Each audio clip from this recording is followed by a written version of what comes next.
भारतीय वैभवशाली लोकतंत्र का प्रतीक है ये सेंगोल।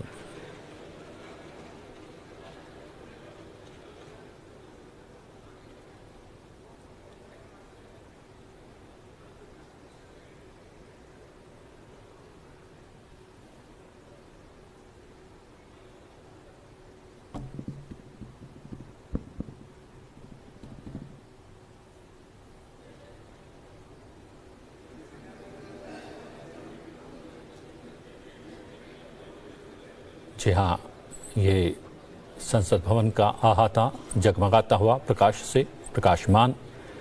और अब सदन के भीतर प्रवेश करती हुई राष्ट्रपति द्रौपदी मुर्मू, साथ में माननीय सभासदों, महामहिम राष्ट्रपति जी,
माननीय सदस्यगण, सभी का नमस्कार।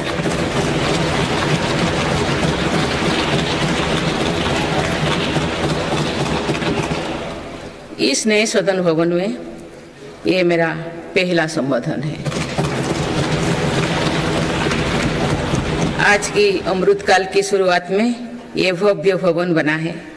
यहाँ एक भारत श्रेष्ठ भारत की महक भी है।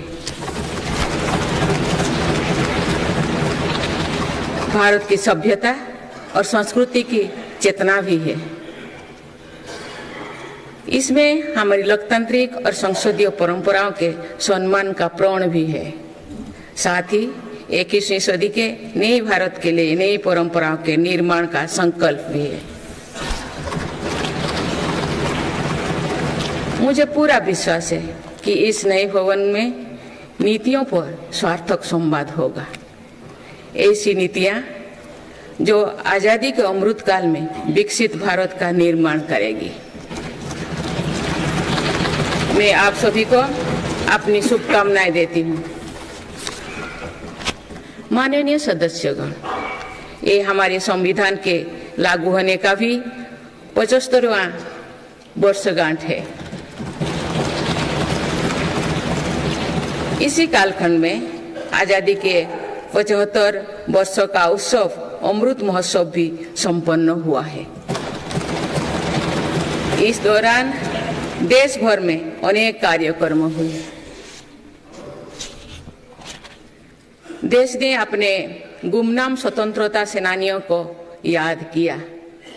75 साल बाद युवा पीढ़ी ने फिर स्वतंत्रता संग्राम के उस कालखंड को जिया।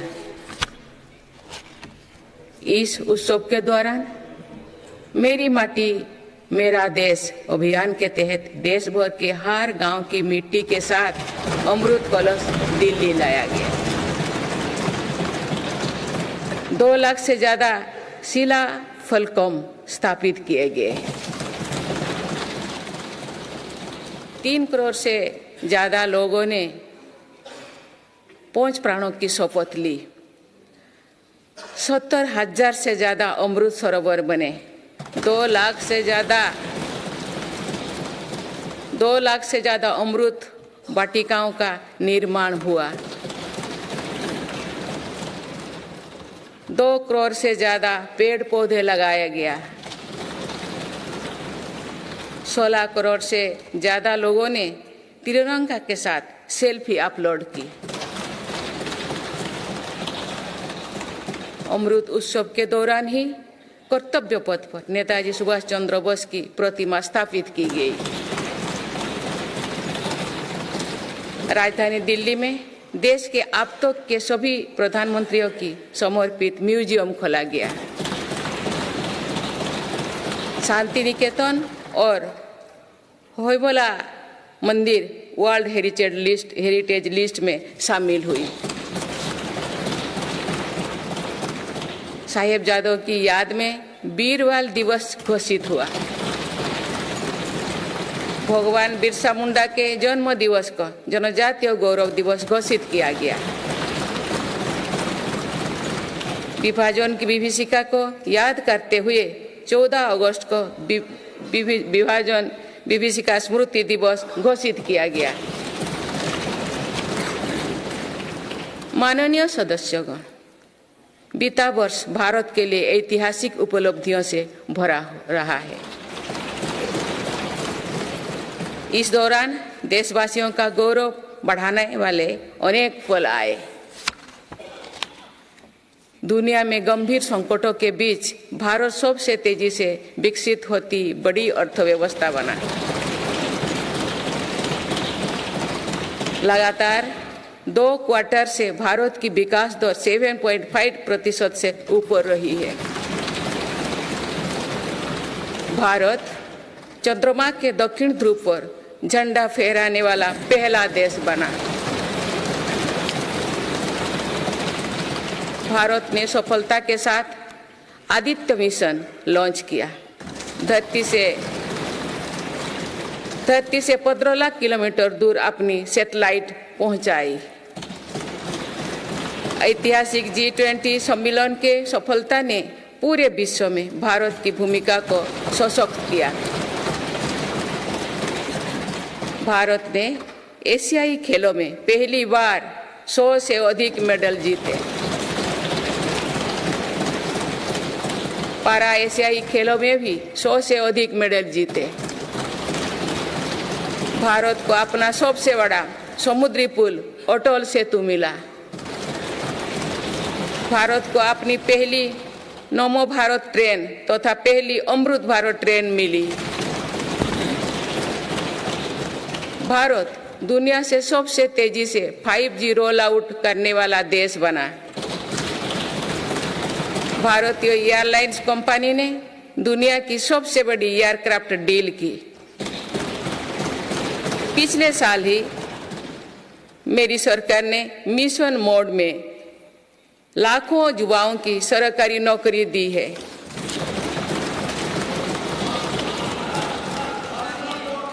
माननीय सदस्यगण, बीते 12 महीने में मेरी सरकार अनेक महत्वपूर्ण विधेयक लेकर भी आए। ये विधेयक आप सभी संसद सदस्यों के सहयोग से आज कानून बन चुके हैं। ये ऐसे कानून है जो विकसित भारत के संकल्पों की सिद्धि का मजबूत आधार है। तीन दशक बाद नारी शक्ति बंधन अधिनियम पारित करने के लिए मैं आपकी सराहना करती हूँ।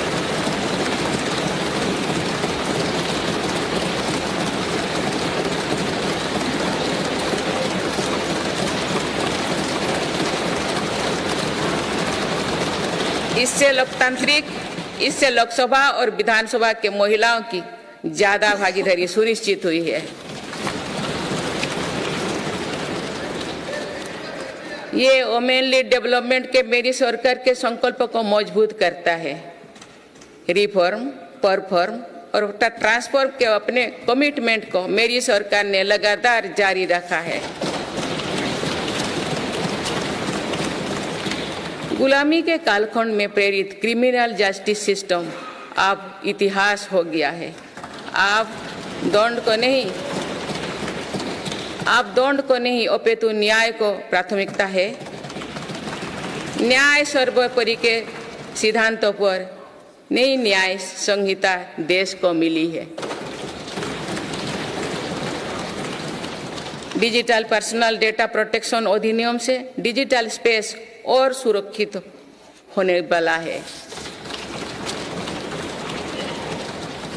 अनुसंधान नेशनल रिसर्च फाउंडेशन अधिनियम से देश में रिसर्च और इनोवेशन को बल मिलेगा। जम्मू और कश्मीर आरक्षण कानून से वहां भी जनजातीय समुदाय को प्रतिनिधित्व का अधिकार मिलेगा। इस दौरान सेंट्रल यूनिवर्सिटी कानून में भी संशोधन किया गया। इससे तेलंगाना में सरोक्का सेंट्रल ट्राइबल यूनिवर्सिटी बनने का रास्ता सुगम हुआ। पिछले वर्ष 76 अन्य पुराने कानून को भी हटाया गया है। मेरी सरकार परीक्षाओं में होने वाली गड़बड़ी को लेकर युवाओं की चिंता से अवगत है। इसीलिए ऐसे गलत तरीके को सख्ती के लिए नया कानून बनाने का निर्णय लिया है। माननीय सदस्यगण, कोई भी राष्ट्र तेज गति से तभी आगे बढ़ सकता है जब वो पुराने चुनौतियों का पूरा परास्त करते हुए अपने ज्यादा से ज्यादा ऊर्जा भविष्य निर्माण में लगाए। पिछले 10 वर्षों में भारत ने राष्ट्र हित में ऐसे अनेक कार्यों को पूरा होते हुए देखा है जिनका इंतजार देश के लोगों को दशकों से था। राम मंदिर के निर्माण की आकांक्षा सदियों से थी, आज ये सोच हो चुका है।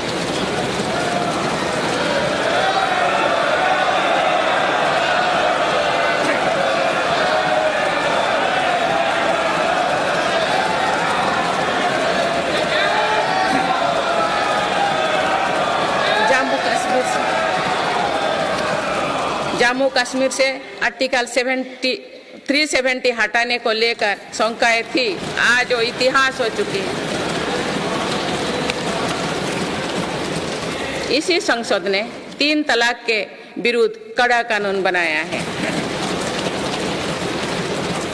इसी संसद ने हमारे पड़ोसी देशों से आए पीड़ित अल्पसंख्यकों को नागरिक देने वाला कानून बनाया। मेरी सरकार ने वन रैंक वन पेंशन की भी लागू किया, जिसका इंतजार 4 दशकों से था। ओआरओपी लागू होने के बाद अब तो पूर्व सैनिकों को लगभग 1 लाख करोड़ रुपए मिल चुकी है। भारतीय सेना में पहली बार चीफ ऑफ डिफेंस स्टाफ की नियुक्ति भी हुई है। माननीय सदस्यगण, उत्कलमणि पंडित गोपबंधु दास की अमर पंक्तियां असीम राष्ट्र प्रेम की भावना का सदा संचार करती है। उन्होंने कहा था, मिशु मोर देह ए देश माटी रे, देशवासी चली जान तू पिठी रे, देशर स्वराज्य पथे जेते गाड़, उरु तोही गड़ी मोर मांस हाड़। अर्थात मेरा शरीर इस देह की माटी के साथ मिल जाए, देशवासी मेरी पीठ पर से चलते चल जाए, देश के स्वराज पथ में जितनी भी खाइयां हैं वे मेरी हाड़ मांग से फट जाए।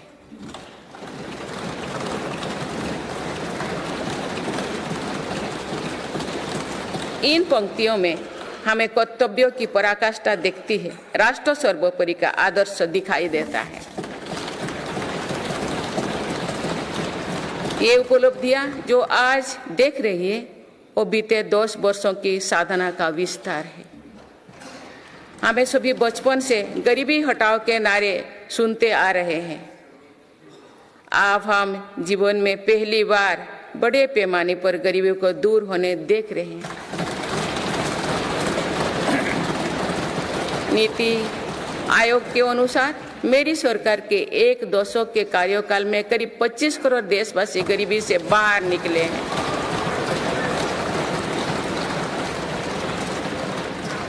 यह है प्रत्येक गरीब में नया विश्वास जगाने वाली बात है। जो 25 करोड़ लोगों की गरीबी दूर हो सकती है तो उसकी भी गरीबी दूर हो सकती है। आज अर्थव्यवस्था के विभिन्न आयामों को देखें तो ये विश्वास बढ़ता है कि भारत सही दिशा में तथा सही निर्णय लेते हुए आगे बढ़ रही है। बीते 10 वर्षों में हमने भारत को फ्रेजाइल 5 से निकलकर टॉप 5 इकोनॉमीज में शामिल होते देखा है।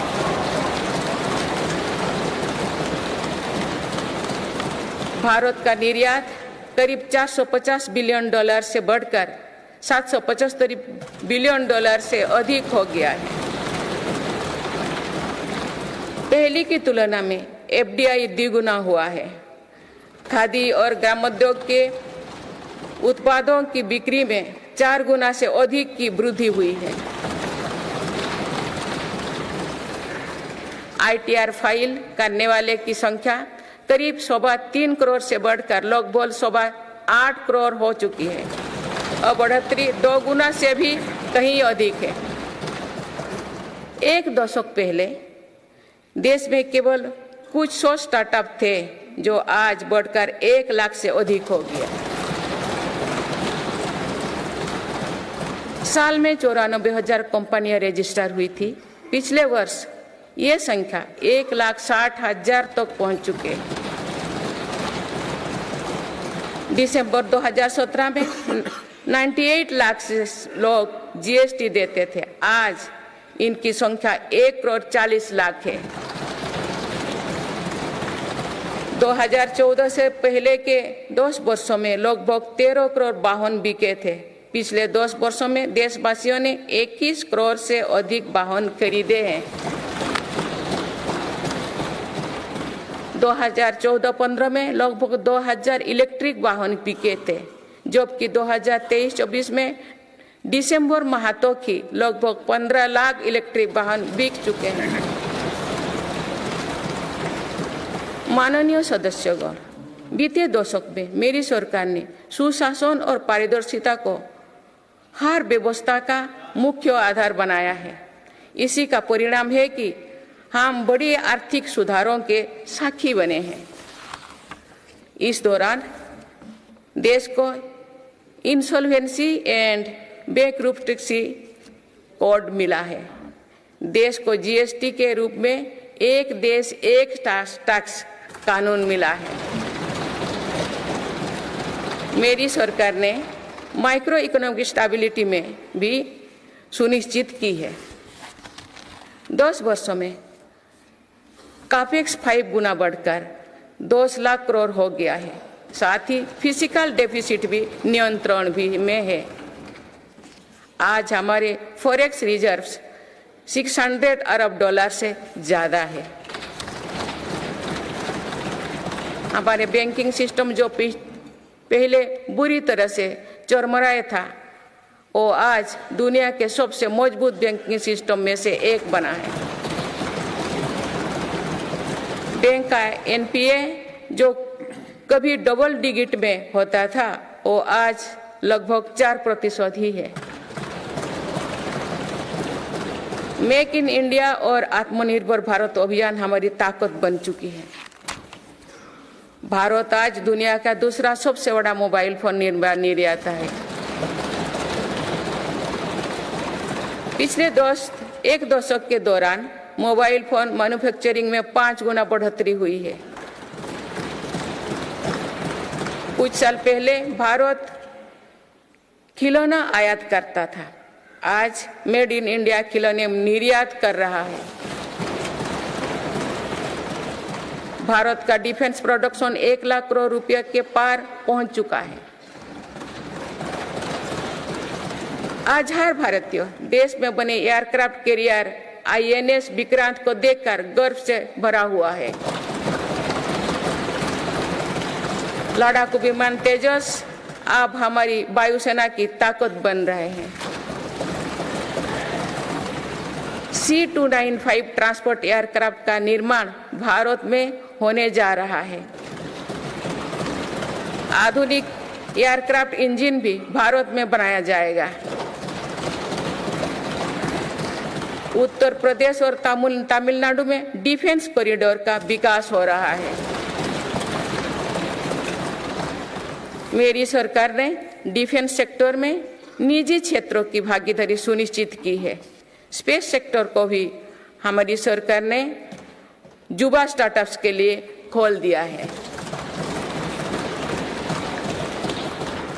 माननीय सदस्यगण, मेरी सरकार वेल्थ क्रिएटर का सम्मान करती है तथा भारत के प्राइवेट सेक्टर के सामर्थ्य पर विश्वास करती है।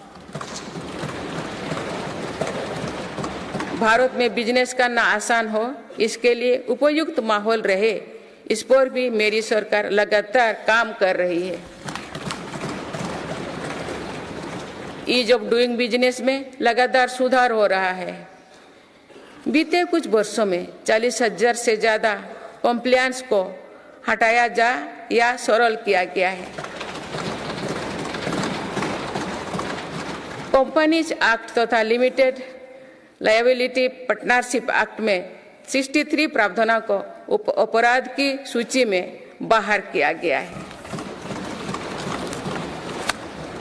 जौन विश्वास अधिनियम द्वारा 183 प्रावधानों को अपराध की श्रेणी से बाहर किया गया है। अदालत के बाहर विवादों को सौहार्दपूर्ण समाधान हेतु मध्यस्थता पर कानून बनाया गया है। वन और पर्यावरण विभाग से क्लियरेंस मिलने में जहां 600 दिन लगते थे, वहां आज 75 दिन से भी कम समय लगता है। फेसलेस असेसमेंट योजना से टैक्स व्यवस्था में और पारदर्शिता आई है। माननीय सदस्यगण, हमारे एमएसएमई सेक्टर को भी रिफॉर्म्स का बहुत अधिक लाभ हो रहा है। आप अवगत है कि हमारे एमएसएमईज में आज करोड़ों देशवासी काम कर रहे हैं। एमएसएमईज और लघु उद्यमियों को सशक्त करने के लिए मेरी सरकार पूरी प्रतिबद्धता से काम कर रही है।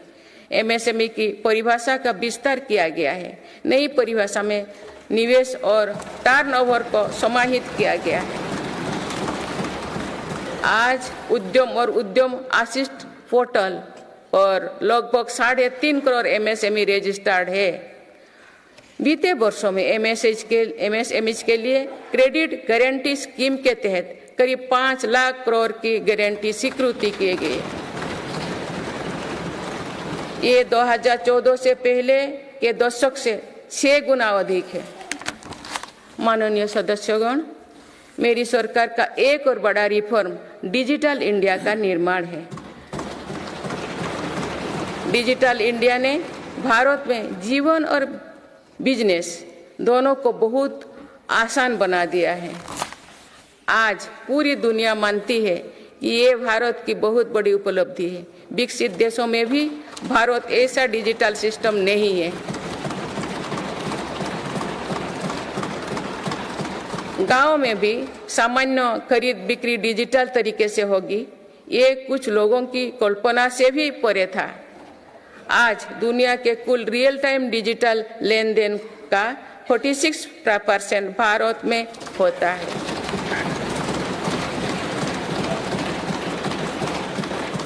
पिछले महीने यूपीआई से रिकॉर्ड 1200 करोड़ ट्रांजैक्शन हुई है।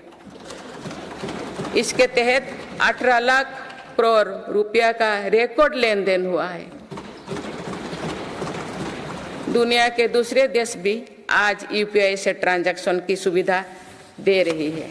डिजिटल इंडिया के कारण बैंकिंग आसान हुई है और लेन देन भी सरल हुआ है।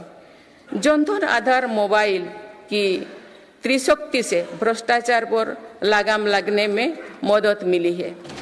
मेरी सरकार अब तक 34 लाख करोड़ रुपया डीबीटी से ट्रांसफर कर चुके हैं। जनधन आधार मोबाइल के कारण करीब 10 करोड़ फर्जी लाभार्थी सिस्टम से बाहर किए गए हैं। इससे 2.25 लाख करोड़ रुपया गलत हाथों में जाने से बचे हैं। डिजी लॉकर की सुविधा भी जीवन को आसान बना रही है। इसमें अभी तक यूजर्स के 6 बिलियन से ज्यादा डॉक्यूमेंट्स जारी हुई है। आयुष्मान भारत हेल्थ अकाउंट के तहत लगभग 53 करोड़ लोगों की डिजिटल हेल्थ आईडी बन चुकी है।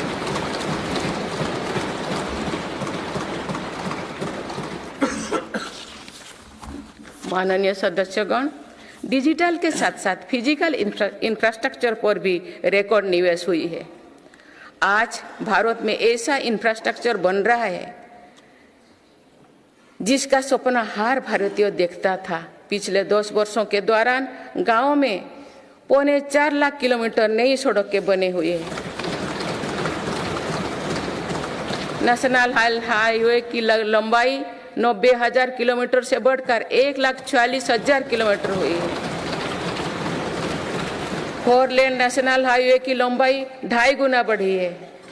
हाई स्पीड कॉरिडोर की लंबाई 500 किलोमीटर थी, जो आज 4,000 किलोमीटर है। एयरपोर्ट की संख्या 74 से 2 गुना बढ़कर 149 हो चुकी है। देश के बड़े बंदरगाह पर कार्गो हैंडलिंग कैपेसिटी 2 गुना हो गई है। ब्रॉडबैंड इस्तेमाल करने वालों की संख्या में 14 गुना बढ़ोतरी हुई है। देश को लगभग 2 लाख गांव पंचायत को ऑप्टिकल फाइबर से जोड़ा जा चुका है। 4 लाख से अधिक कॉमन सर्विस सेंटर भी खुले हैं, जो रोजगार का बड़ा माध्यम बने हैं। देश में 10,000 किलोमीटर गैस पाइपलाइन भी बढ़ाई गई है। One nation one power grid से बिजली की व्यवस्था में सुधार हुआ है।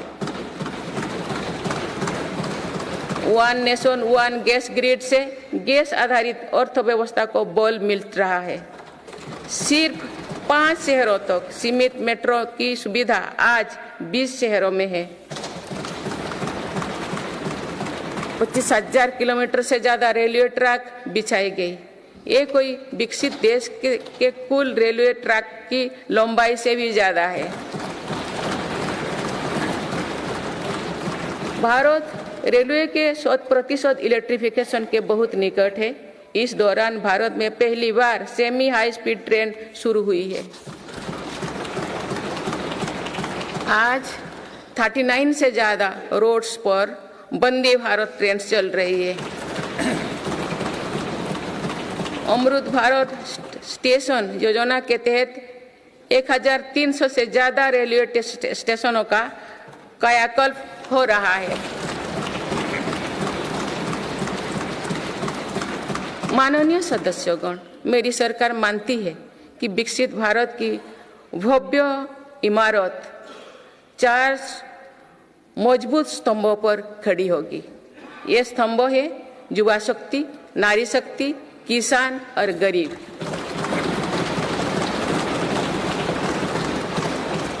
देश के हर हिस्से, हर समाज में इन सभी की स्थिति और सपने एक जैसे ही है। इसीलिए इन 4 स्तंभों को सशक्त करने के लिए मेरी सरकार निरंतर काम कर रही है। मेरी सरकार ने टैक्स का बहुत बड़ा हिस्सा इन स्तंभों को मजबूत बनाने पर खर्च किया है। 4 करोड़ 10 लाख गरीब परिवार को अपना पक्का घर मिला। इस पर लगभग 6 लाख करोड़ रुपया खर्च किए गए। लगभग 11 करोड़ ग्रामीण परिवारों तक पहली बार पाइप से पानी पहुंचा है। इस पर 4 लाख करोड़ रुपया खर्च किया जा रहे हैं। हाल ही में 10 करोड़ उज्ज्वला के गैस कनेक्शन पूरी हुई है। आज इन लाभार्थी बहनों को बहुत सस्ती गैस भी दी जा रही है। इस पर भी सरकार द्वारा 2.5 लाख करोड़ रुपया खर्च किए गए हैं। कोरोना काल से ही 80 करोड़ देशवासियों को मुफ्त राशन दिया जा रहा है।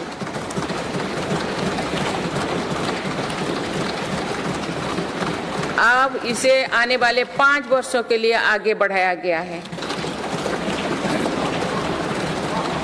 अब इस पर 11 लाख करोड़ रुपया और खर्च होने का अनुमान है। मेरी सरकार का प्रयास है कि हर योजना का तेजी से सैचुरेशन हो, कोई भी लाभार्थी वंचित ना रहे। इसके लिए 15 नवंबर से विकसित भारत संकल्प यात्रा चल रही है। अभी तक इस यात्रा से करीब 19 करोड़ देशवासी जुड़ चुके हैं। माननीय सदस्यगण, बीते वर्ष में विश्व ने 2 बड़े युद्ध देखे और कोरोना जैसे वैश्विक महामारी का सामना किया। ऐसे वैश्विक संकटों के बावजूद मेरी सरकार ने देश में महंगाई को काबू में रखा, सामान्य भारतीयों का बोझ नहीं बढ़ने दिया।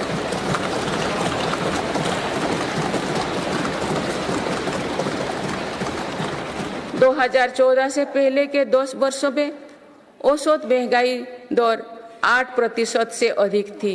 पिछले दशकों में औसत महंगाई दर 5% रही। मेरी सरकार का प्रयास रहा है कि सामान्य देशवासी की जेब में अधिक से अधिक बचत कैसे हो। पहले भारत में 2 लाख रुपये की आय पर टैक्स लग जाता था। आज भारत में 7 लाख रुपये तक की आय पर भी टैक्स नहीं लगता। टैक्स छूट और रिफंड्स के कारण भारत के टैक्स पेयर्स को 2 साल में करीब 2.5 लाख करोड़ रुपया की बचत हुई है। आयुष्मान योजना के अलावा भी केंद्र सरकार विभिन्न हॉस्पिटल्स में मुफ्त इलाज की सुविधा देती है। इससे देश के नागरिकों के 3.5 लाख करोड़ रुपया खर्च होने से बचे हैं। जन औषधि केंद्रों की वजह से मरीजों के करीब 28,000 करोड़ रुपया खर्च होने से बचे हैं। कोरोनरी स्टेंट्स, घुटने के इम्प्लांट्स तथा कैंसर की दवाओं की कीमत भी कम की गई है। इससे मरीजों की हर वर्ष लगभग 27,000 करोड़ रुपया की बचत हो रही है। मेरी सरकार किडनी के मरीजों के लिए मुफ्त डायलिसिस का अभियान भी चला रही है। इसका लाभ प्रतिवर्ष 21 लाख से ज्यादा मरीज उठा रहे हैं।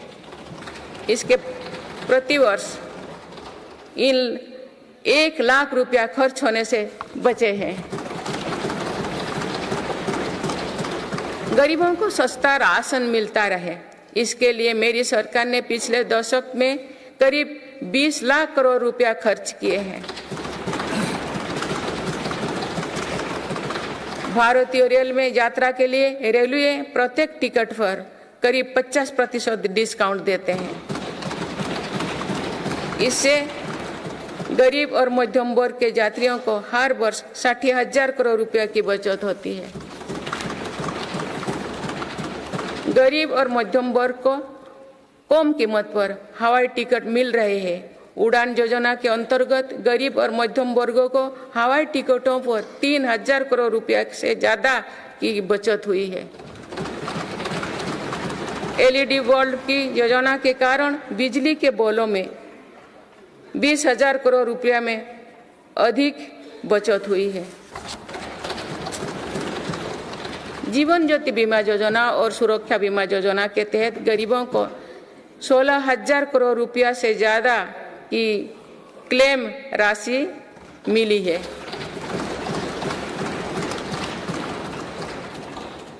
माननीय सदस्यगण, नारी शक्ति का सामर्थ्य बढ़ाने के लिए मेरी सरकार हर स्तर पर काम कर रही है। इस वर्ष की गणतंत्र दिवस परेड भी नारी शक्ति के लिए समर्पित थी।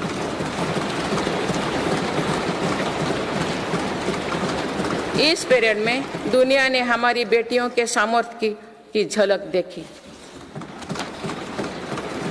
मेरी सरकार ने जल, स्थल, नभ और अंतरिक्ष हर तरफ बेटियों की भूमिका का विस्तार किया है। हम सब जानते हैं कि महिलाओं के लिए आर्थिक स्वतंत्रता के क्या मायने हैं। मेरी सरकार ने महिलाओं की आर्थिक भागीदारी बढ़ाने के लिए निरंतर प्रयास किए हैं। आज लगभग 10 करोड़ महिलाएं स्वयं सहायता समूह से जुड़ चुके हैं। इन समूहों को 8 लाख करोड़ रुपया बैंक लोन और 40,000 करोड़ रुपया की आर्थिक सहायता दी गई है। मेरी सरकार 2 करोड़ महिलाओं को लाखपति दीदी बनाने का अभियान चला रही है।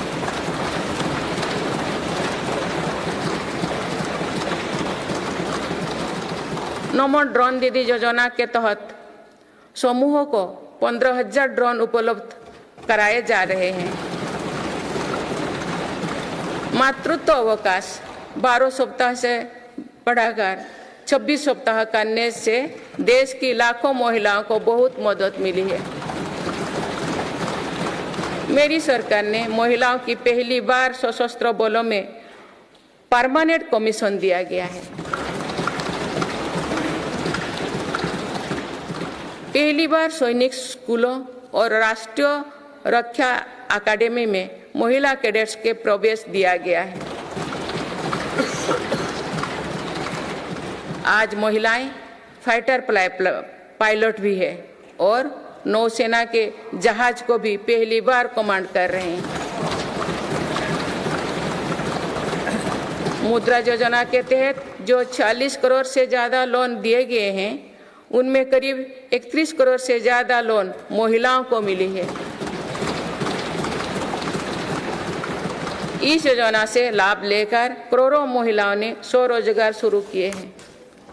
माननीय सदस्यगण, मेरी सरकार आज खेती को अधिक लाभकारी बनाने पर बल दे रही है। हमारा ये प्रयास है कि खेती में लागत कम हो और लाभ अधिक हो। मेरी सरकार ने पहली बार 10 करोड़ से अधिक छोटे किसानों को भी देश की कृषि नीति और योजना में प्रमुखता दी है। PM किसान सम्मान निधि के तहत अब तक 2,80,000 करोड़ रुपया किसानों को मिल चुके हैं।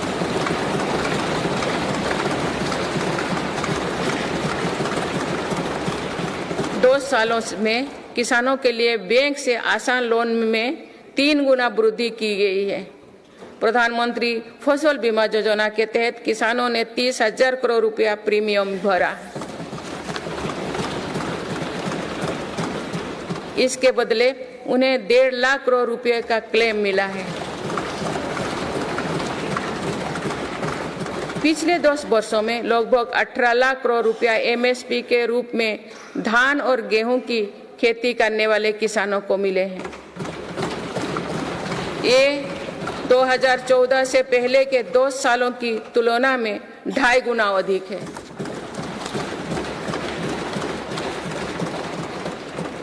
पहले तिलहन और दलहन फसलों की सरकारी खरीदी नहीं की बराबर थी। पिछले दशकों में तिलहन और दलहन की खेती करने वाले किसानों को एमएसपी के रूप में 1.25 लाख करोड़ रुपया मिले हैं।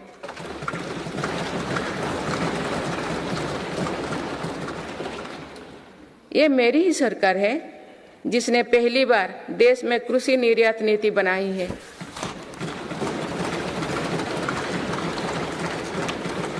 इससे एग्रीकल्चर एक्सपोर्ट 4 लाख करोड़ रुपया तक पहुंचा है। किसानों को सस्ती खाद मिले, इसके लिए 10 सालों में 11 लाख करोड़ रुपया से अधिक खर्च किए गए हैं। मेरी सरकार ने 1.25 लाख से ज्यादा प्रधानमंत्री किसान समृद्धि केंद्र स्थापित किए हैं। अभी तक लगभग 8,000 किसान उत्पादक संघ एफपीओ बनाए जा चुके हैं। मेरी सरकार कृषि में सहकारिता को बढ़ावा दे रहे हैं। इसके लिए देश में पहली बार सहकारिता मंत्रालय बनाया गया है। सरकारी क्षेत्र में दुनिया की सबसे बड़ी अनाज भंडारण योजना शुरू की गई है। जिन गांव में सहकारी समितियां नहीं है, वहां 2 लाख समितियां बनाई जा रही है। मत्स्य पालन क्षेत्र में 38,000 करोड़ रुपया से अधिक की योजनाएं चलाई जा रही है, जिसके कारण मत्स्य उत्पादन पिछले 10 साल में 95 लाख मीट्रिक टन से बढ़कर 175 लाख मीट्रिक टन यानी लगभग 2 गुना हो गया है। इनलैंड फिशरीज का उत्पादन 61 लाख मीट्रिक टन से बढ़कर 131 लाख मीट्रिक टन हो गया है। मत्स्य पालन क्षेत्र में निर्यात भी 30,000 करोड़ रुपया से बढ़कर 64,000 करोड़ रुपया तक यानी 2 गुनी से ज्यादा बढ़ा है। देश में पहली बार पशुपालकों और मछुआरों को किसान क्रेडिट कार्ड का लाभ दिया गया है। पिछले दशकों में प्रति व्यक्ति दूध उपलब्धता 40% बढ़ी है। पशुओं को खुरपका और मुंहपका बीमारियों से बचाने के लिए पहली बार मुफ्त टीकाकरण अभियान चल रहा है। अब तक 4 चरणों में 50 करोड़ से ज्यादा टीका पशुओं की दिए जा चुके हैं। माननीय सदस्यगण, जनकल्याण की ये जितनी भी योजनाएं हैं, ये सुविधाएं भर नहीं है। इसका देश के नागरिकों के पूरे जीवन चक्र पर सकारात्मक असर पड़ रहा है। विभिन्न सरकारी और गैर सरकारी संस्थाओं द्वारा मेरी सरकार की योजनाओं के प्रभावों का अध्ययन किया गया है। इसके परिणाम बहुत ही प्रभावकारी है और गरीबी से लड़ रहे दुनिया के हर देश को प्रेरित कर रहने वाले हैं। बीते वर्षों में विभिन्न संस्थाओं के अध्ययन में सामने आया है कि 11 करोड़ शौचालयों के निर्माण और खुले में शौच बंद होने से अनेक बीमारियों की रोकथाम हुई है। इससे शहरी क्षेत्र के हर गरीब परिवार को इलाज पर प्रति वर्ष 60,000 रुपया तक की बचत हो रही है। पाइप से शुद्ध पेयजल मिलने से भी प्रति वर्ष लाखों बच्चों की जान बच रही है। पीएम आवास योजना पर हुई अध्ययन के अनुसार पक्के घर से परिवार की सामाजिक प्रतिष्ठा और गरिमा बढ़ी है। पक्के घर में बच्चों की पढ़ाई बेहतर हुई है और ड्रॉप आउट की दर में कमी आई है। प्रधानमंत्री सुरक्षित मातृत्व अभियान के वजह से आज देश में 100% संस्थागत प्रसव हो रही है। इस वजह से माता मृत्यु दर में भी भारी गिरावट आई है। एक और अध्ययन के अनुसार उज्ज्वला योजना के लाभार्थी परिवारों में गरीब बीमारी की घटनाओं में कम आई है। माननीय सदस्यगण, मेरी सरकार मानव केंद्रित विकास पर बोल दे रही है। हमारे लिए हर नागरिक की गरिमा सर्वोपरि है। यही सामाजिक न्याय की हमारी अवधारणा है। भारत के संविधान के हर अनुच्छेद का संदेश भी यही है। हमारे यहाँ लंबे समय तक सिर्फ अधिकारों पर चर्चा होती थी। हमने सरकार के कर्तव्यों पर भी बोल दिया। इससे नागरिकों में भी कर्तव्य भाव जागा। आज अपने अपने कर्तव्य के पालन से हर अधिकार की गारंटी का भाव जागृत हुआ। मेरी सरकार ने उनकी भी सुध ली है जो अब तक तो विकास की धारा से दूर रहे हैं। ऐसे हजारों आदिवासी गांव हैं जहां बीते 2 वर्षों में पहली बार बिजली और सड़क पहुंची। लाखों आदिवासी परिवारों को अब जाकर पाइप से शुद्ध पानी मिलना शुरू हुआ। विशेष अभियान के तहत मेरी सरकार हजारों आदिवासी बहुल गांव में 4G इंटरनेट सुविधा भी पहुंचा रही है। बंधन केंद्रों की स्थापना और 90 से ज्यादा वन उपज पर MSP दिए जाने से आदिवासियों को बहुत लाभ हुआ है। मेरी सरकार ने पहली बार जनजातियों में भी सबसे पिछड़े जनजातियों की सुध ली है। उनके लिए लगभग 24,000 करोड़ रुपया की PM जनमन योजना बनाई है। आदिवासी परिवारों में अनेक पीढ़ियां सिकल सेल एनीमिया में पीड़ित रही है। पहली बार इसके लिए राष्ट्रीय मिशन शुरू किया गया है। अब तक लगभग 1,40,00,000 लोग की जांच की हो चुकी है। दिव्यांगजनों के लिए भी मेरी सरकार ने सुगम्य भारत अभियान चलाए हैं। साथ ही भारतीय सांकेतिक भाषा में पाठ्य पुस्तकें उपलब्ध कराई है। ट्रांसजेंडर को समाज में सम्मानजनक स्थान दिलाने और उनके अधिकारों के संरक्षण हेतु भी कानून बनाए हैं। माननीय सदस्यगण, हमारे यहाँ विश्वकर्मा परिवारों के बिना दैनिक जीवन की कल्पना भी मुश्किल है। ये परिवार पीढ़ी दर पीढ़ी अपने कौशल को आगे बढ़ाते हैं, लेकिन सरकारी मदद के अभाव में हमारी विश्वकर्मा साथी बुरी स्थिति से गुजर रहे थे। मेरी सरकार ने ऐसे विश्वकर्मा परिवार को भी सुध ली है। अभी तक PM विश्वकर्मा योजना से 84 लाख से ज्यादा लोग जुड़ चुके हैं।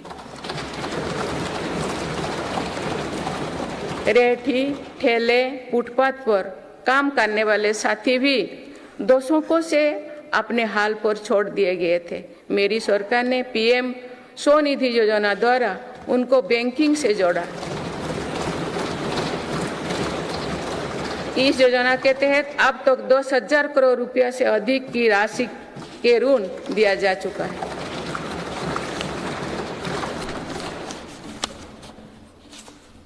सरकार ने इन पर भरोसा करते हुए बिना कोलेटरल के ऋण दिया। इस भरोसे के मजबूत करते हुए अधिकांश लोगों ने ऋण भी वापस किया है, अगली किस्त का भी लाभ उठाया है।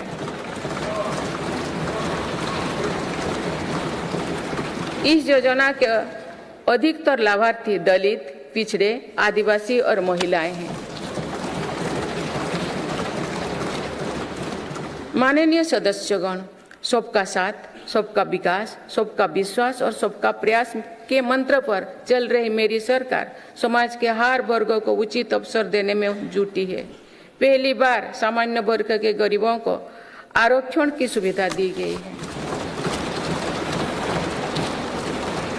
मेडिकल में ग्रेजुएशन और पोस्ट ग्रेजुएशन के लिए OBC के केंद्रीय कोटे के तहत दाखिली में 37% आरक्षण सुनिश्चित किया गया है।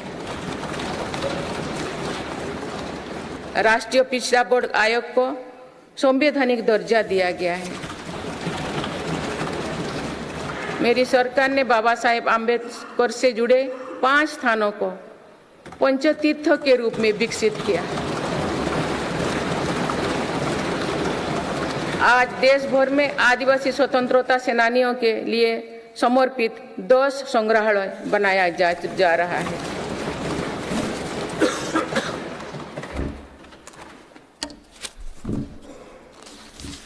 माननीय सदस्यगण, मेरी सरकार ने ऐसे क्षेत्रों की भी पहली बार विकास से जोड़ा है जो दशकों तक उपेक्षित रहे।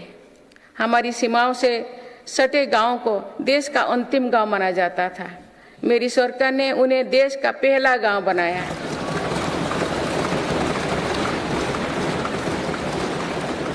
इन गांवों के विकास के लिए वाइब्रेंट विलेज प्रोग्राम शुरू किया है।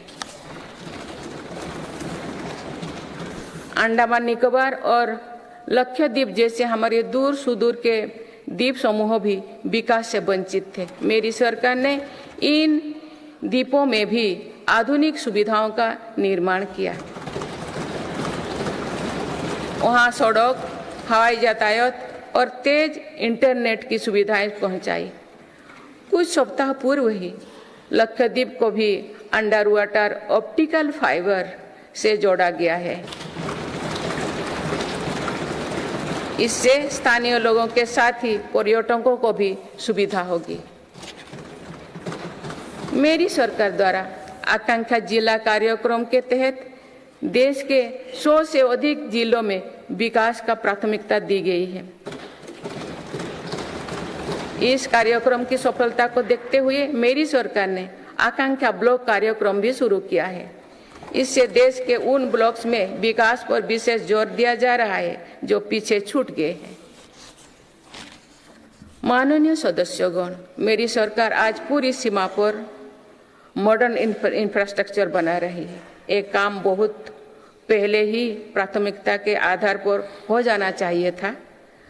आतंकवाद हो या विस्तारवाद, हमारी सेनाएं आज जैसे को तैसा की नीति के साथ जवाब दे रही है।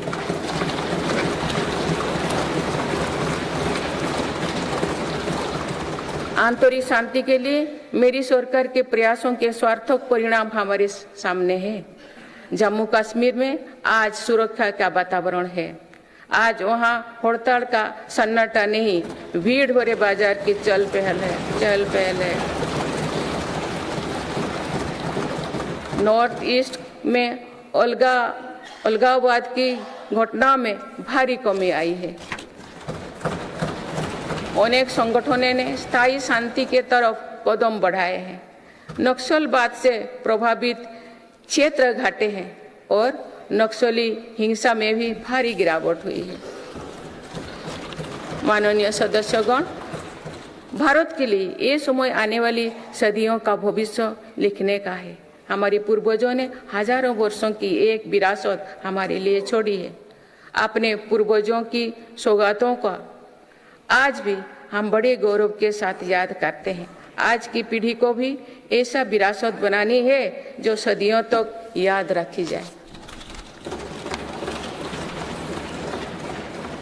इसलिए मेरी सरकार आज एक बड़े विजन पर काम कर रही है। इस विजन में आने वाले 5 वर्षों का कार्यक्रम भी है।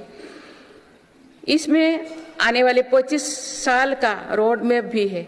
हमारे लिए विकसित भारत सिर्फ आर्थिक समृद्धि तक सीमित नहीं है।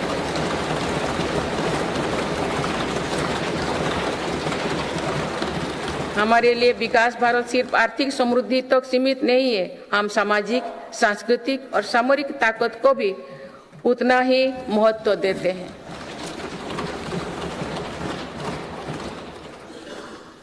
इनके बिना विकास और आर्थिक समृद्धि स्थायी नहीं रह सकती है। बीते दशकों के फैसले भी इसी ध्येय से लिए गए हैं।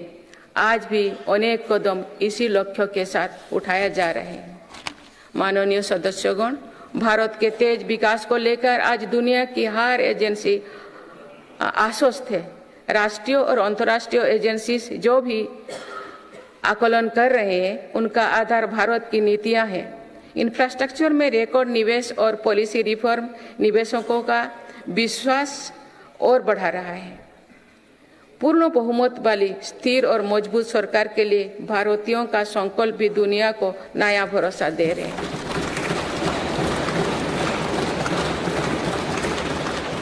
आज दुनिया को विश्वास है कि भारत ही ग्लोबल सप्लाई चेन को सशक्त कर सकता है।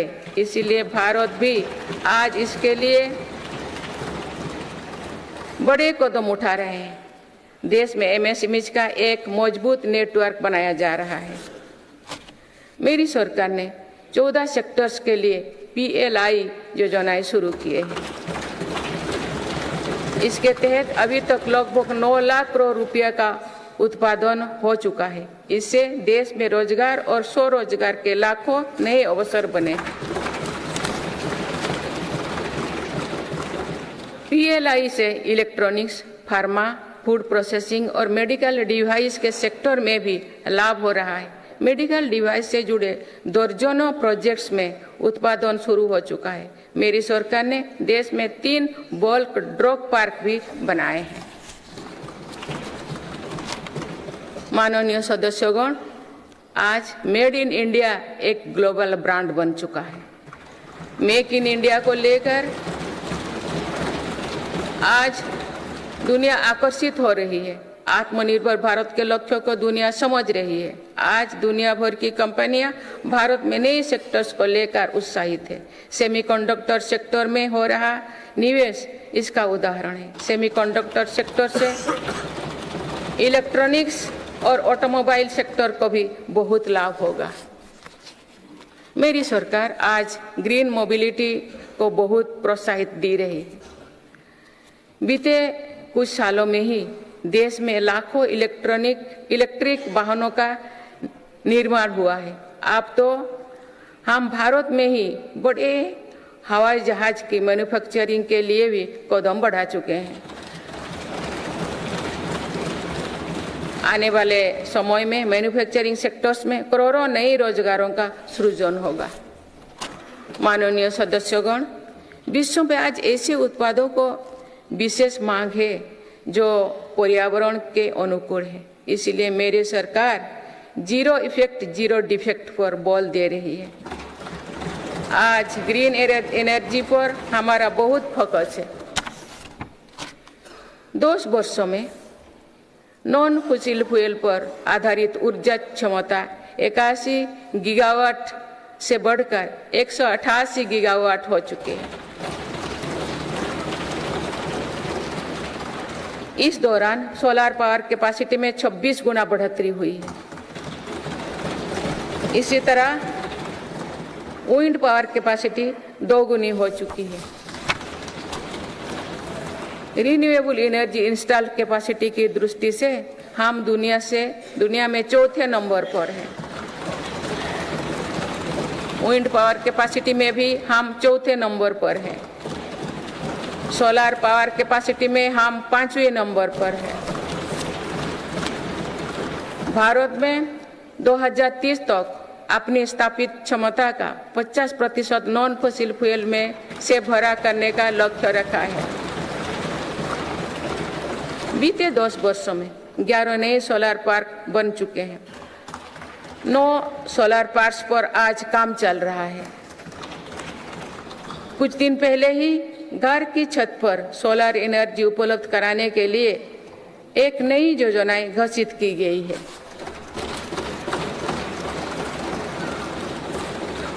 इसके तहत 1 करोड़ परिवारों को मदद दी जाएगी। इससे बिजली का बिल भी कम होगा और अतिरिक्त बिजली की खरीद विद्युत बाजार में की जाएगी। परमाणु ऊर्जा के क्षेत्र में भी बहुत तेजी से काम किया जा रहा है। मेरी सरकार ने 10 नए परमाणु ऊर्जा संयंत्रों को स्वीकृति दी है।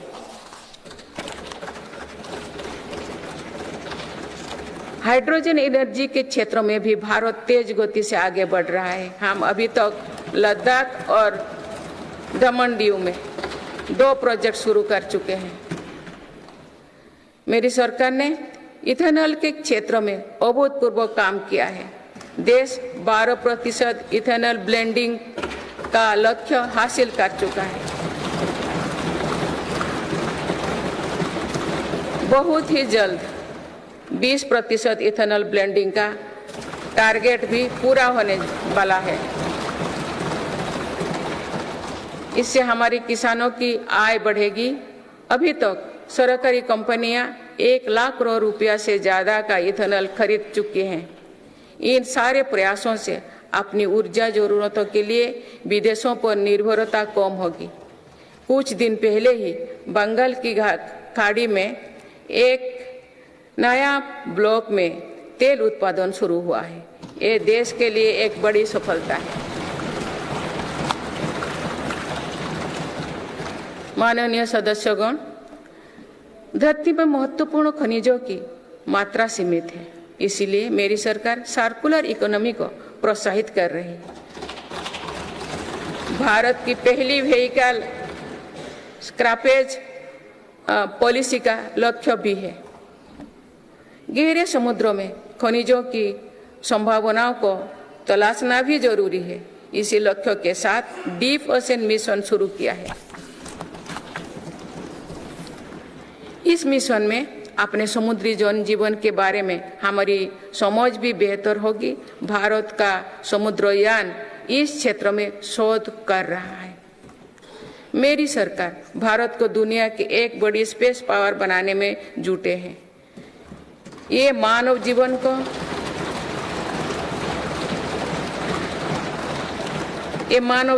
बेहतर बनाने का एक माध्यम है। साथ ही ये स्पेस इकोनॉमी में भारत की हिस्सेदारी बढ़ाने का भी प्रयास है। भारत के स्पेस प्रोग्राम के विस्तार के लिए महत्वपूर्ण फैसला लिए गए हैं। इसके कारण अनेक नए स्पेस स्टार्टअप्स बने हैं। अब वो दिन दूर नहीं है जो भारत का गगनयान स्पेस में जाएगा।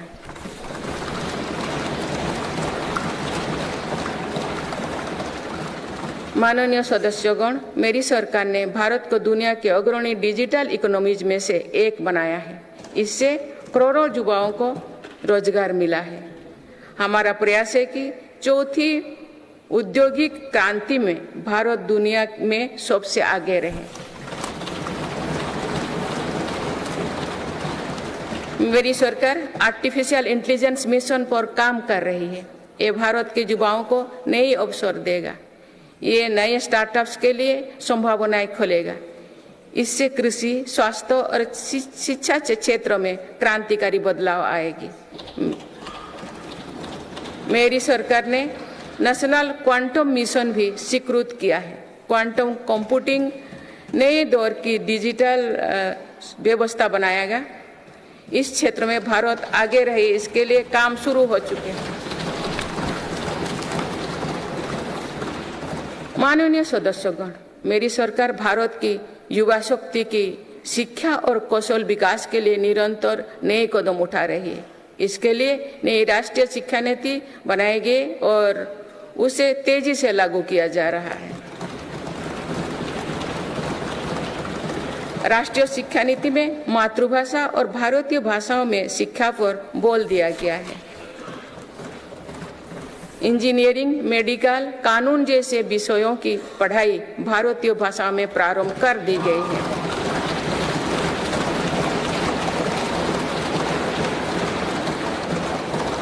स्कूली शिक्षा में गुणवत्ता लाने के लिए मेरी सरकार 14,000 से अधिक पीएम श्री विद्यालयों पर काम कर रही है।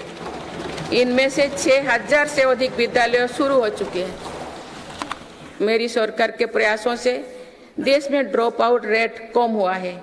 उच्च शिक्षा में छात्राओं के दाखिले ज्यादा हो रही है। अनुसूचित जाति के विद्यार्थियों के नामांकन में लगभग 44% वृद्धि हुई है। नामांकन में अनुसूचित जनजाति के विद्यार्थियों की 65% और ओबीसी के विद्यार्थियों को 44% अधिक वृद्धि हुई है। इनोवेशन को बढ़ावा देने के लिए अटल इनोवेशन मिशन के अंतर्गत 2000 अटल टिंकरिंग लैब स्थापित किए गए हैं। इसमें 1 करोड़ से अधिक विद्यार्थी जुड़े हैं। साल 2014 तक देश में 7 एम्स और 390 से भी कम मेडिकल कॉलेज थे। वही पिछले दशक में 16 एम्स और 315 मेडिकल कॉलेज स्थापित किए गए हैं।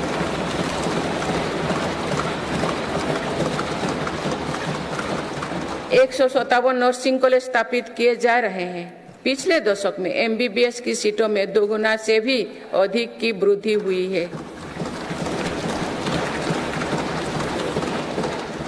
माननीय सदस्यगण, पर्यटन क्षेत्र युवाओं के लिए रोजगार देने वाला एक बड़ा सेक्टर है। मेरी सरकार ने बीते 2 वर्षों में पर्यटन के क्षेत्र में अभूतपूर्व काम किए हैं। भारत में घरेलू टूरिस्ट की संख्या के साथ ही भारत आने वाले विदेशी पर्यटकों की संख्या भी बढ़ी है। पर्यटन के क्षेत्र में जो वृद्धि हो रही है, इसका कारण भारत की बढ़ती साख है। आज दुनिया भारत को देखना और जानना चाहती है। इसके अलावा शानदार कनेक्टिविटी विकसित होने के कारण भी पर्यटन का दायरा बढ़ा है। जगह जगह एयरपोर्ट बनने से भी बहुत फायदा हो रही है। नॉर्थ ईस्ट में आज रिकॉर्ड संख्या में टूरिस्ट पहुंच रही है।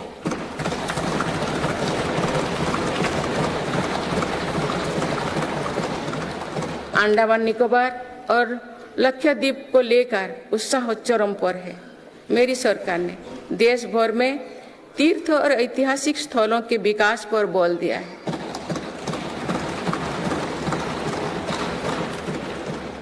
इससे अब भारत में तीर्थ यात्रा आसान हुई है। वही दुनिया भी भारत में हेरिटेज टूरिज्म को लेकर आकर्षित हो रही है। बीते 1 वर्ष में 8.5 करोड़ लोग काशी गए हैं।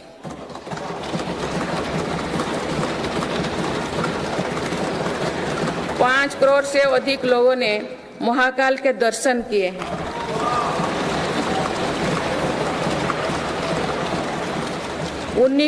उन्नीस लाख से अधिक लोगों ने केदार धाम की यात्रा की है। अयोध्या धाम में ही प्राण प्रतिष्ठा के बाद 5 दिनों में ही 13 लाख श्रद्धालु दर्शन कर चुके हैं।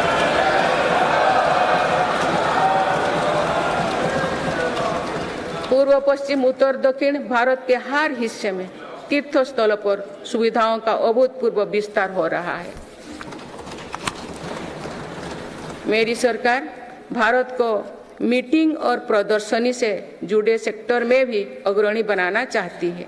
इसके लिए भारत मंडपम और यशोभूमि जैसा इंफ्रास्ट्रक्चर बनाया जा रहा है।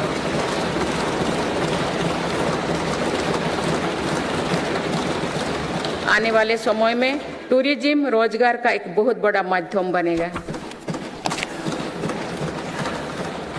माननीय सदस्यगण, देश की युवा शक्ति को कौशल और रोजगार से जोड़ने के लिए हम स्पोर्ट्स इकोनॉमी को मजबूत कर रहे हैं। मेरी सरकार ने खेलों और खिलाड़ियों को अभूतपूर्व मदद दी है। आज भारत एक बहुत बड़ी खेल शक्ति बनने की ओर अग्रसर हो रहे हैं।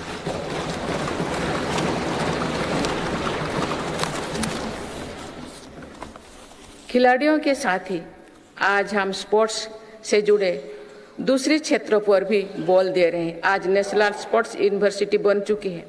देश में हमने दर्जनों सेंटर ऑफ एक्सीलेंस बनाए हैं। इससे स्पोर्ट्स को एक प्रोफेशन के रूप में चुनने का अवसर युवाओं को मिलेगा।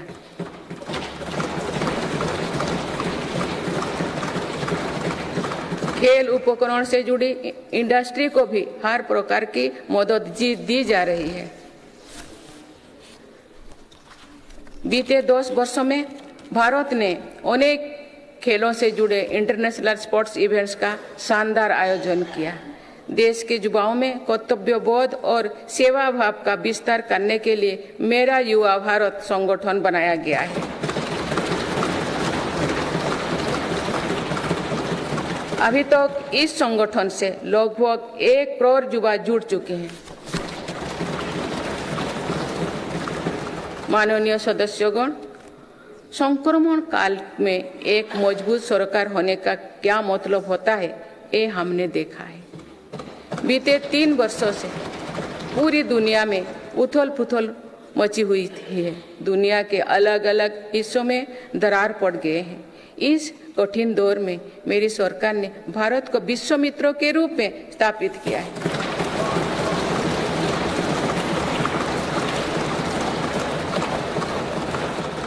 विश्व मित्र की भूमिका के कारण ही आज हम ग्लोबल साउथ की आवाज बन पाए हैं। बीते 10 वर्षों में एक और पुरानी सोच को बदला गया है। पहले डिप्लोमेसी से जुड़े कार्यक्रम को दिल्ली के गलियारे तक ही सीमित रखा जाता था। मेरी सरकार ने इसमें भी जनता की सीधी भागीदारी सुनिश्चित की है। इसका एक बेहतरीन उदाहरण भारत द्वारा G20 अध्यक्षता के दौरान देखा गया है।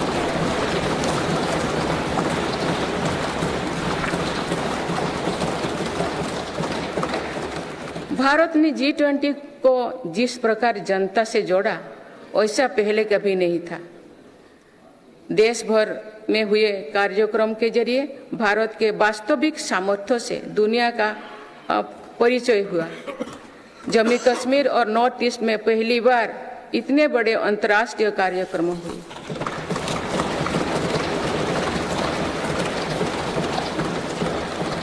पूरी दुनिया ने भारत में हुए ऐतिहासिक G20 सम्मेलन की प्रशंसा की।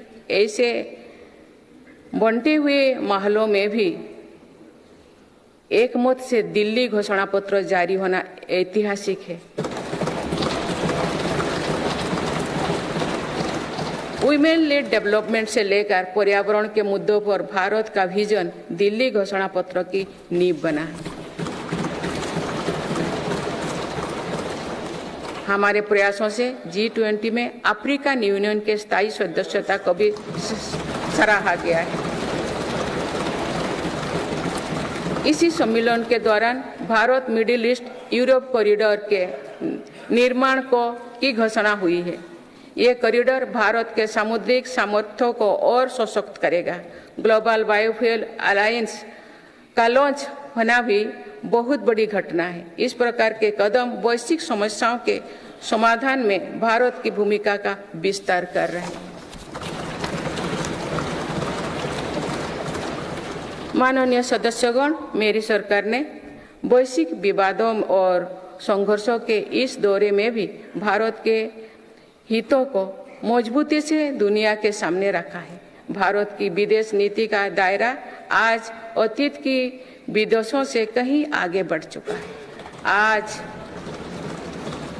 आज भारत अनेक वैश्विक संगठनों का सम्मानित सदस्य है।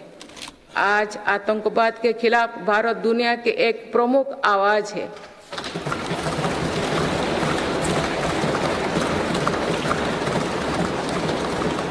भारत आज संकट में फंसी मानवता की मदद के लिए मजबूती से पहल करता है। दुनिया में कहीं भी संकट आने पर भारत वहां तेजी से पहुंचने का प्रयास करता है। मेरी सरकार ने दुनिया भर के काम कर रहे भारतीयों में नया भरोसा जगाया है।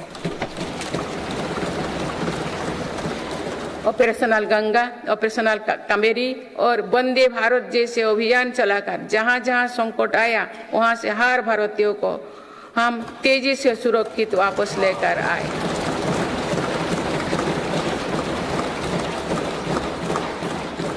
मेरी सरकार ने योग, प्राणायाम और आयुर्वेद की भारतीय परंपरा को पूरी दुनिया तक पहुंचाने के लिए निरंतर प्रयास किए।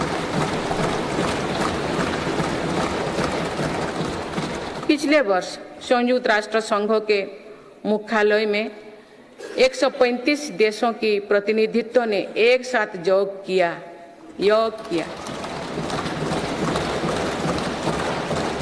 ये अपने आप में एक नया रिकॉर्ड है। मेरी सरकार ने आयुष पद्धतियों के विकास के लिए एक नया मंत्रालय बनाया है। विश्व स्वास्थ्य संगठन का पहला global centre for traditional medicine भी भारत में बन रहा है। माननीय सदस्यगण, सभ्यताओं के कालखंड में ऐसे पड़ाव आते हैं जो सदियों का भविष्य तय करते हैं। भारत के इतिहास में भी ऐसे अनेक पड़ाव आए। इस वर्ष 22 जनवरी को भी देश ऐसे ही एक पड़ाव का साक्षी बना है।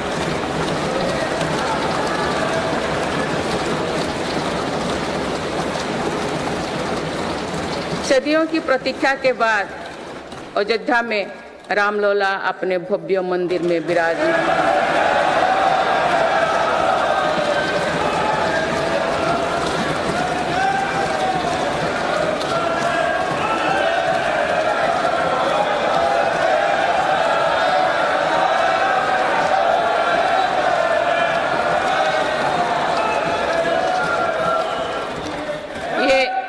ये करोड़ों देशवासियों की इच्छा और आस्था का प्रश्न था, जिसका उत्तर देश ने पूरे सद्भाव के साथ खोजा है। माननीय सदस्यगण, आप सभी करोड़ों भारतीयों की आकांक्षाओं के प्रतिनिधि हैं। आज जो युवा स्कूल कॉलेज में है, उनके सपने बिल्कुल अलग हैं। हम सभी का ये दायित्व है कि अमृत पीढ़ी के सपनों को पूरा करने में कोई कसर बाकी ना रहे।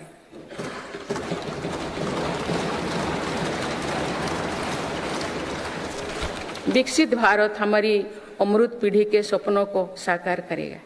इसलिए हम सभी को एक साथ मिलकर संकल्पों की सिद्धि के लिए जुड़ना होगा।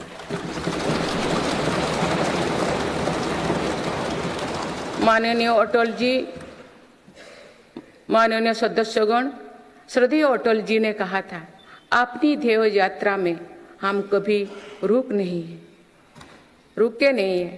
अपनी ध्येय यात्रा में हम कभी रुके नहीं, किसी चुनौती के सम्मुख कभी झुके नहीं।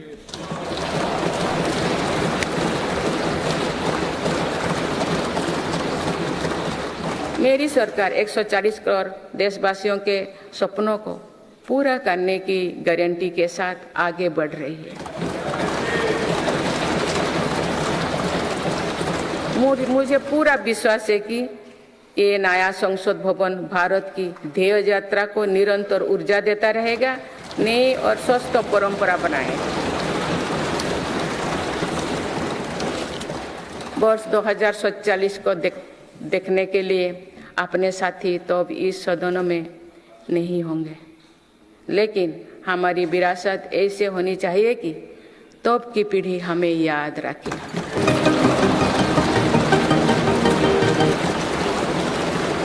आप सभी को बहुत बहुत शुभकामनाएं। धन्यवाद। जय हिंद, जय Bharat.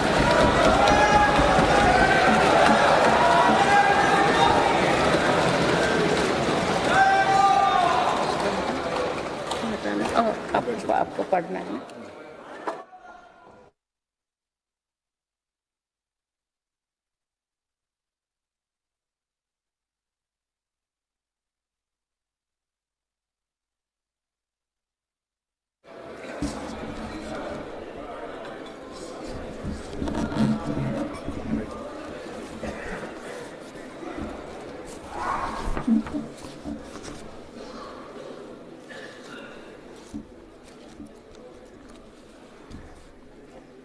Honorable President, honorable members, I wish to read some parts from the English version of Honorable President's address, and the rest may be considered as read. This is my first address in new Parliament building.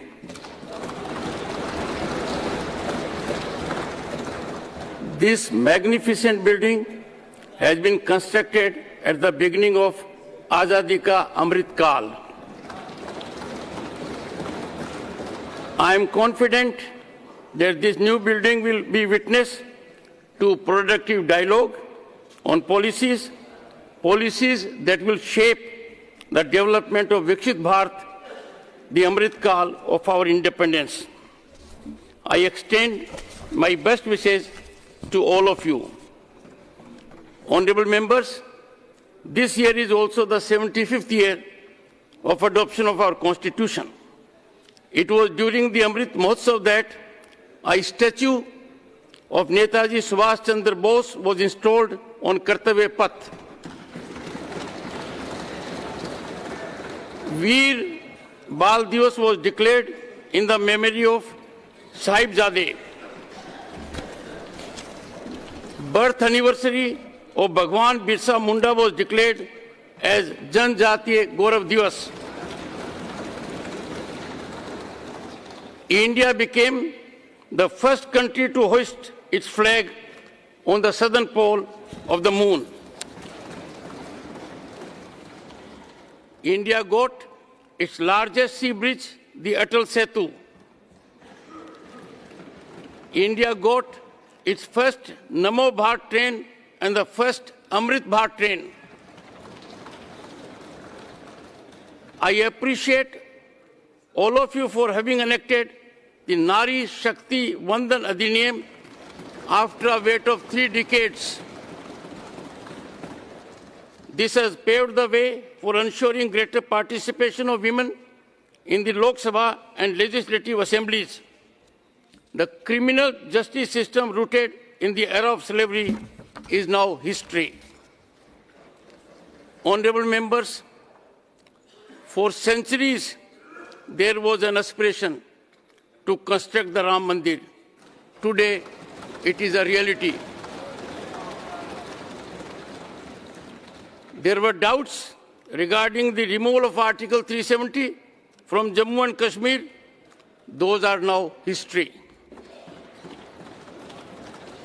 Today we have forex reserves in excess of $600 billion US. Today, India is the world's second largest producer of mobile phones. Today, every Indian feels proud on seeing the country's indigenous aircraft carrier INS Vikrant. Another significant reform of my government is the creation of Digital India. Digital India has made life and business much easier in India. Honorable members, my government believes that the grand edifice of Viksit Bharat will be erected on 4 strong pillars. These pillars are youth power, women power, farmer, and poor. My government is working at every level to strengthen Nari Shakti. This year's Republic Parade was also dedicated to women empowerment. My government has enlarged the role of daughters everywhere in water, land, sky, and space. My government is laying stress on making farming more profitable. Our aim is to reduce the cost of farming while increasing profits. Under the PM Kisan Samman Nidhi scheme, farmers have received over 2,80,000 crore rupees so far. Honorable members, it is difficult to imagine daily life without Vishwakarma families. My government has also taken care of such Vishwakarma families. So far, more than 84 lakh people have connected with the PM Vishwakarma Yojana. Honorable members, my government has made India one of the world's leading digital economies. This has provided employment to crores of youth.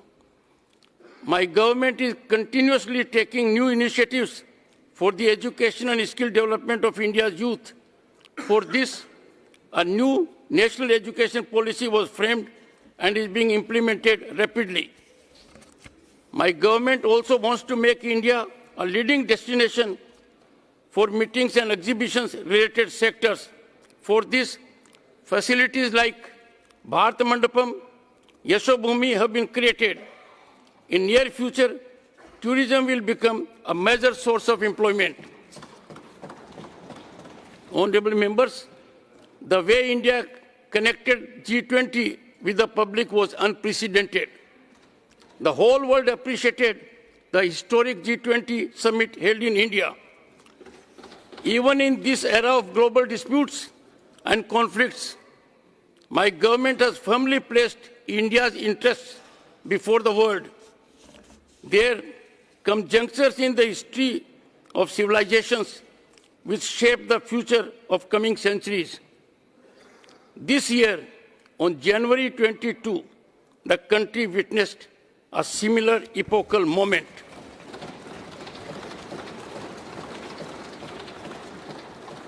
After waiting for centuries, Ram Lalla has now been enshrined in his grand temple in Ayodhya. My government is moving ahead with a guarantee of fulfilling the dreams of 140 crore countrymen. I have full faith that this new Parliament House will continue to give strength to India's aspirational journey and create new and healthy traditions. Many friends will not be in this house to witness the year 2047, but our legacy should be such that the future generations remember us. Best wishes to all of you. Thank you. Jai Hind, Jai Bharat.